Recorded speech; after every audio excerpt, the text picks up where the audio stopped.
Very good morning to my dear smarties. Once again we are present with a good question that is related with the relation second polynomial. Okay चलें फिर सीख लें।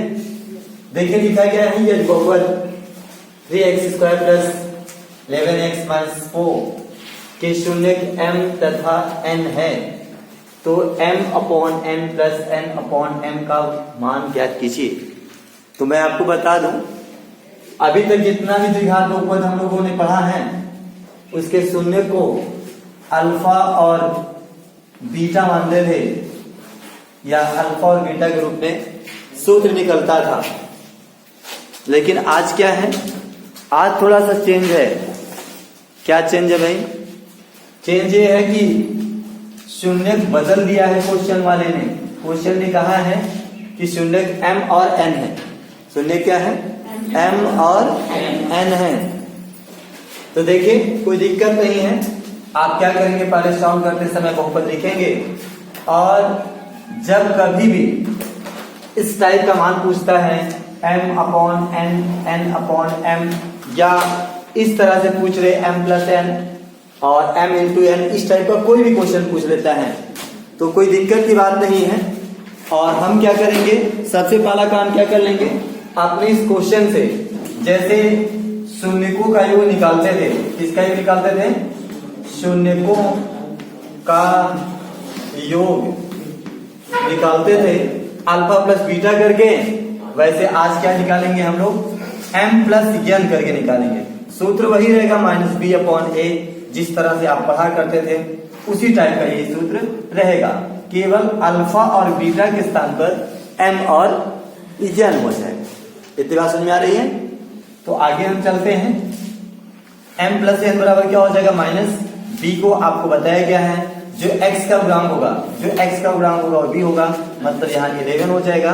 और upon में क्या होगा? a का मतलब आप समझ रहे हैं, शायद यहाँ पे क्या निकल गया? 3। ये आपका क्या निकल गया? m प्लस n का वर्ग निकल गया। मुझे लगता है समझ में आ गया। आगे हम चलें। अब क्या करेंगे, शून्यकों का गुणनफल लिख लेंगे। किसका गुणनफल? शून्यकों का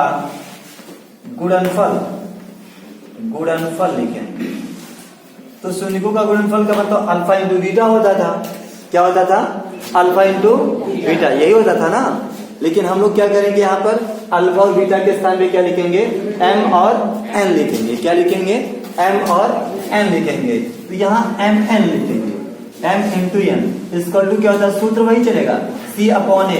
जो आपका c अपॉन a सूत्र होता था, सूत्र वही चलेगा। अब क्या करेंगे, हम यही सामने वैल्यू रख लेते हैं।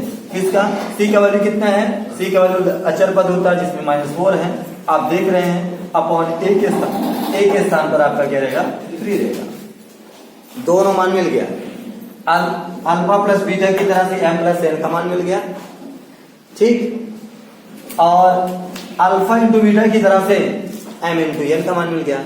अब हमको क्या करना है, अब हमको जिसका मान निकालना है, जिसका मान का मतलब वहां लिखा गया है, यहां लिख देता हूं पुनः m अपॉन n और n अपॉन m लिखेंगे, यही ना।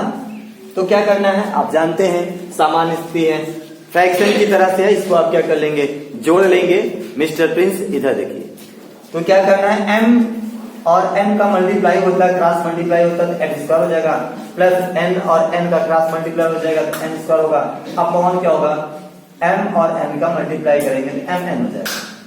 अभी एक सवाल आप लोगों को पढ़ाया गया था, जिस समय m प्लस n और m इंटू n का मान पता होगा तो आप m square plus n square का मान कैसे निकालते हैं। फिलहाल अब मैं एक सूत्र का हिंट कर दूं कि a square plus b square का सूत्र आपको पता है, a प्लस b का होल स्क्वायर माइनस 2ab। आपको ये सूत्र पता है, बताया गया है, बहुत बार बताया गया है। ठीक उसी का इसके स्थान पर हम इस्तेमाल करने जा रहे हैं।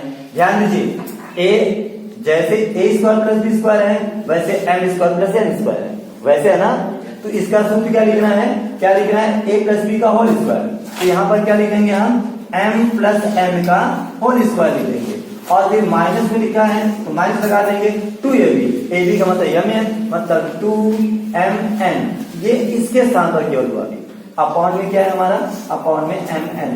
अब क्या करेंगे हम, इसका वैल्यू रख लेते हैं। किसका वैल्यू रखेंगे, m प्लस एन का वैल्यू मेरे पास है, हम लोगों ने यहाँ निकाला m प्लस एन का वैल्यू -11/3, यही निकाले है ना। तो ले चलते हैं, वहां तक देते हैं, m प्लस एन के स्थान पर -11/3 लिख देते हैं, स्क्वायर है तो होल स्क्वायर कर देता हूं। आ रहा समझ में, चले हम आगे तो चलते हैं, माइनस ये 2 है, सूत्र क्या है, और मल्टीप्लाई m इंटू एन। अभी यहाँ पे है हमारे पास m इंटू एन का वैल्यू, m इंटू एन का वैल्यू कितना है, -4/3 है। तो चलते हैं, रख देते हैं, तो m इंटू एन के स्थान पर -4/3 लिख देंगे, अपॉन टोटल का m इंटू एन फिर है तो यहाँ पर -4/3 लिख देंगे। ये सबका भी वैल्यू रखा गया। मुझे लगता है यहाँ तक समझ में आ गया। आगे चले फिर कैलकुलेट कर लें, तो कैलकुलेट कर लेते हैं। इसमें क्या कैलकुलेशन में करना है, अब माइनस में स्क्वायर कर देंगे तो आप जानते हैं माइनस का स्क्वायर करने पर वो प्लस हो जाएगा। क्या हो जाएगा, प्लस हो जाएगा। माइनस का स्क्वायर कर देंगे तो क्या हो जाएगा, प्लस हो जाएगा। और 11 का स्क्वायर कर देंगे तो 1 to 1 मतलब 1 से 21 हो जाएगा। अपॉन में 3 का स्क्वायर आप जानते हैं 9 हो जाएगा। और फिर यहाँ पर देखिए मल्टीप्लाई करना है आपको, यहाँ से मल्टीप्लाई करेंगे तो ये भी प्लस में हो जाएगा, और ये आप मल्टीप्लाई कर लेंगे तो 8 हो जाएगा, 4 2 जाए 8 हो जाएगा, अपॉन में 3 आपका है। और अपॉन टोटल का अभी ये जो लिखा गया -4/3, इसको ऐसे रहने दीजिए। मुझे लगता है यहां तक समझ में आ गया। मैं क्या करता हूं, थोड़ा इस तरफ लिखता हूं, देखिए। नहीं तो अब हम लोग को क्या कर लेना है, यहां मैं लिख लेता हूं, क्या हो गया था। अब हमको क्या करना है, उसको पुनः यहाँ लिख लेना। भाई बोलिए तो 1 to 1/9 है, और प्लस में आपका 8/3 है, और अपॉन में -4/3। यही पहुंचे थे हम लोग। तो थोड़ा सा हम लोग को क्या करना है, इसको कैलकुलेट कर लेना है।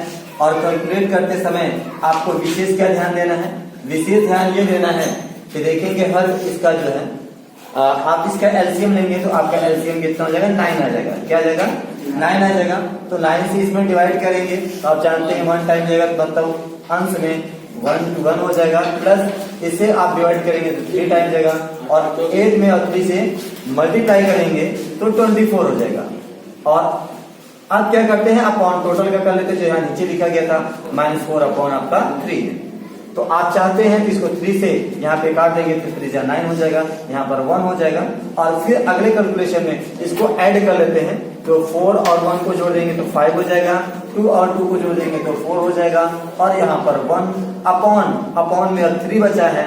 और ये मल्टीप्लाई आप जानते हैं अगले फ्रैक्शन को उल्टा कर देते हैं। अब यहाँ 1 बचा है, अपॉन 4 है। अब क्या करना है, आपको मल्टीप्लाई कर लेना है। यस मल्टीप्लाई हो जाएगा आपका, और कोई ऑप्शन नहीं है। तो माइनस जो है ये आपका हर में नहीं लिखा जाता है, इसको अंश में कर लेते हैं। तो 1 से मल्टीप्लाई करेंगे तो 1 4 5 हो जाएगा, अपॉन में 4 और 3 का मल्टीप्लाई करेंगे तो 12 हो जाएगा।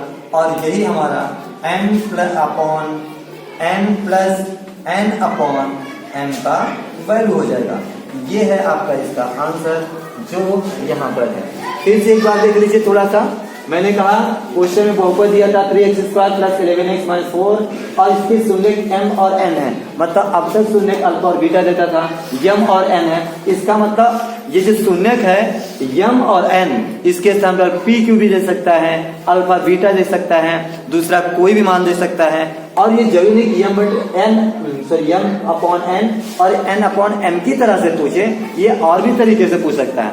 और भी तरीकों में क्या पूछ सकता है, और भी तरीकों में अभी कल बताया गया था आपको कि वह अगर m² + n² - mn पूछ सकता है। बहुत क्वेश्चन इसके बन सकते हैं, लेकिन आपको क्या क्या करना है, सबसे पहला काम जो शून्य दे उसी का योग, मतलब उसी शून्यकों का योग करके, जैसे अल्फा प्लस बीटा देता था तो अल्फा प्लस बीटा का मान -b/a करते थे, तो ठीक वही काम करना है। अगर m n उसका शून्यक है तो m + n का मान निकाल लेंगे।